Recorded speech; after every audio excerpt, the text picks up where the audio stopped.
মানুষ যদি পরকালমুখী জীবন যাপন করে, মানুষের দুনিয়াবী জীবনকে যদি পরকালমুখী জীবনে পরিণত করে, আখিরাতমুখী চিন্তা চেতনা নিয়ে চলাফেরা করে, তাহলে দুনিয়াতে এত মারামারি, কাটাকাটি, খুন, রাহাজানি, দুর্নীতি, দুরাচার, জুলুম, নির্যাতন, চাঁদাবাজি, রাহাজানি, পাচার এগুলো আর থাকতো না। কারণ আমরা যারা মুমিন, আমাদের একটা বড় বিষয় রয়েছে যে আমাদেরকে পরকালে আল্লাহ সুবহানাহু ওয়া তাআলার কাছে জবাবদিহিতা করতে হবে, জবাবদিহিতার মুখোমুখি দাঁড়াতে হবে।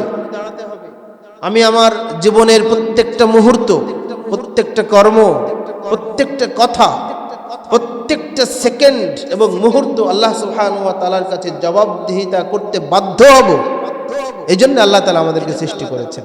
আমরা জানি আল্লাহ সুবহানাহু ওয়া তাআলা বলেন, হুয়াল্লাযী খালাকাল মাউতা ওয়াল হায়াতা লিয়াবলুয়াকুম আইয়ুকুম আহসানু আমালা।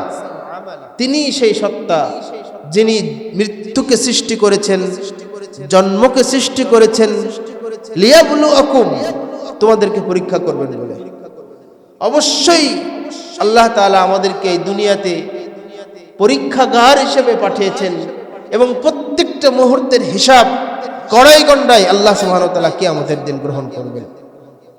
এই ঈমান, এই বিশ্বাস, এই দৃঢ়তা যদি কোনো মুসলিম পোষণ করে থাকে, তাহলে তার পক্ষ থেকে আর কোনো অন্যায়, কোনো জুলুম হওয়ার কথা নয়।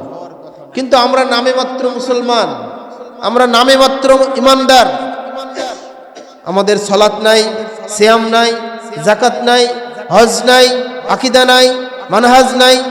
আমাদের পক্ষে যত রকম অন্যায়, অপরাধ, কর্ম সংগঠিত হওয়ার কথা সবই হয়, ভালো কাজ খুবই কম হয়। এটা দুঃখজনক বিষয়।